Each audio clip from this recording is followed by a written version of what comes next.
Alright, for this comp we're going to double click on 08 and open up this file. That's this tilt down of the city, and we want to tell a story that starts with the city in the past, and then during the tilt down we move to the city of the present.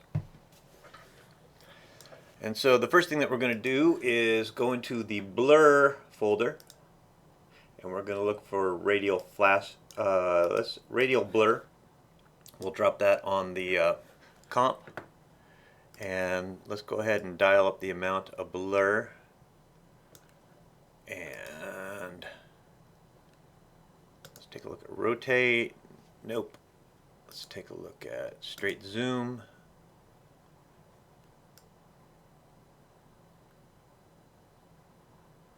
Ooh, I like that because it kind of like feels like we're moving into time. So I'm going to say that that's the heavy part, and we're going to keyframe that amount, and if we hit U, there it is.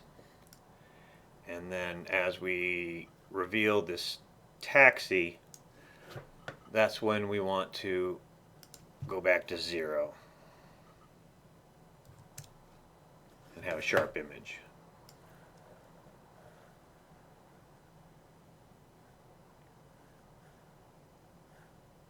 Actually, let's pull it a little farther down. Okay, that's a little bit better. And so the next thing that we want to do is we want to go into color correction, and we want to pick tint, and we're going to put that on top of there. And tint will default by creating a black and white look, but we want something that's a little more desaturated than just black and white. So we'll dial our effect all the way to 0, and then we will take our black eyedropper and we'll pick something dark and brown to be our brown, and we'll take our white eyedropper and we'll take something light and brownish, and then we will dial it back up.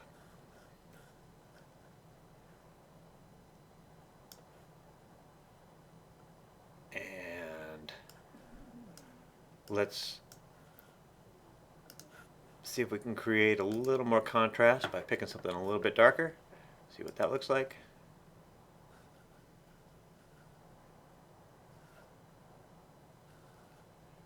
And let's see if we can find a little more color in our lights. Let's see what that does.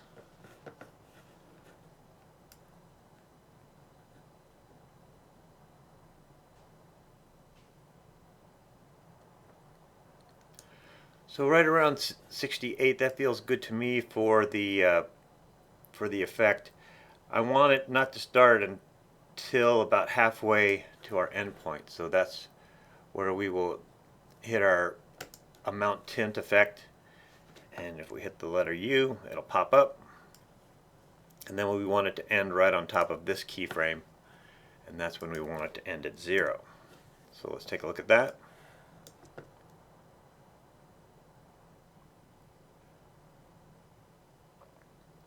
And that's the shot.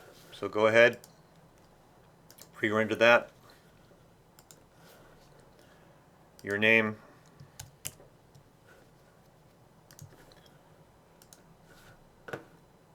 and make it Apple ProRes Light. Render it, and good luck.